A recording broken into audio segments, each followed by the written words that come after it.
আমরা লবণ দিলাম ফ্রি, এই চামড়া আবার যারা চামড়া সংগ্রহ করলো তারা নদীতে ফেলে দিল। আমরা এই ঈদুল আজহার আগে আমাদের হাতে অ্যাটলিস্ট তো 2 মাস সময়ও ছিল কমপক্ষে। এই যে চামড়াগুলো সংরক্ষণ করলো, আমরা লবণ দিলাম ফ্রি, এই চামড়া আবার যারা চামড়া সংগ্রহ করলো তারা নদীতে ফেলে দিল। কারণ যে দামে কিনলো সরকারের দাম কিন্তু সেই দাম হলো না, দামের মধ্যে পার্থক্য থাকতে তারা বিক্রিও করতে পারলো না, সংরক্ষণ হলো না। তাইলে যারা ক্ষতিগ্রস্ত হলো এই চামড়া কিনে, এখনো চামড়া হাজার হাজার চামড়া পড়ে আছে, তাদের চামড়া নেবেন না তাদেরকে ক্ষতিপূরণ দিবেন? ধন্যবাদ। মাননীয় সদস্য, আপনাকেও ধন্যবাদ। মাননীয় মন্ত্রী। মাননীয় স্পিকার, আপনাকে এবং প্রশ্ন করতে মাননীয় সদস্যকে ধন্যবাদ।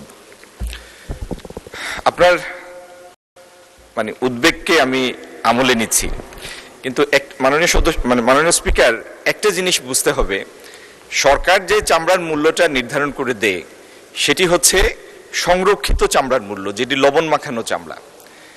আর আরেকটা জিনিস হলো চামড়ার গুণগত মান থাকে।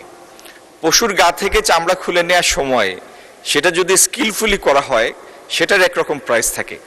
যে কিনবে সে তো কাজটা করে তার ব্যবসায়িক সেন্স থেকে।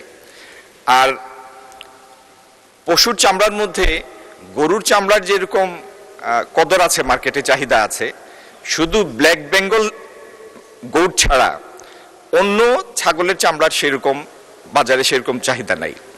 তো সেই কারণে চামড়া যদি ঠিকমতো সংরক্ষণ করা হয়, লবণ মাখানো হয়, কারো কাছে যদি সেই চামড়া থাকে, কোথাও সংরক্ষিত থাকে, এবং আমাদের মাননীয় কোনো সদস্য যদি এই বিষয়ে আমাদেরকে জানান, আমরা ব্যবসায়ীদের সাথে যোগাযোগ করে সেটা যেন কেনা হয় সেটা নিশ্চিত করব।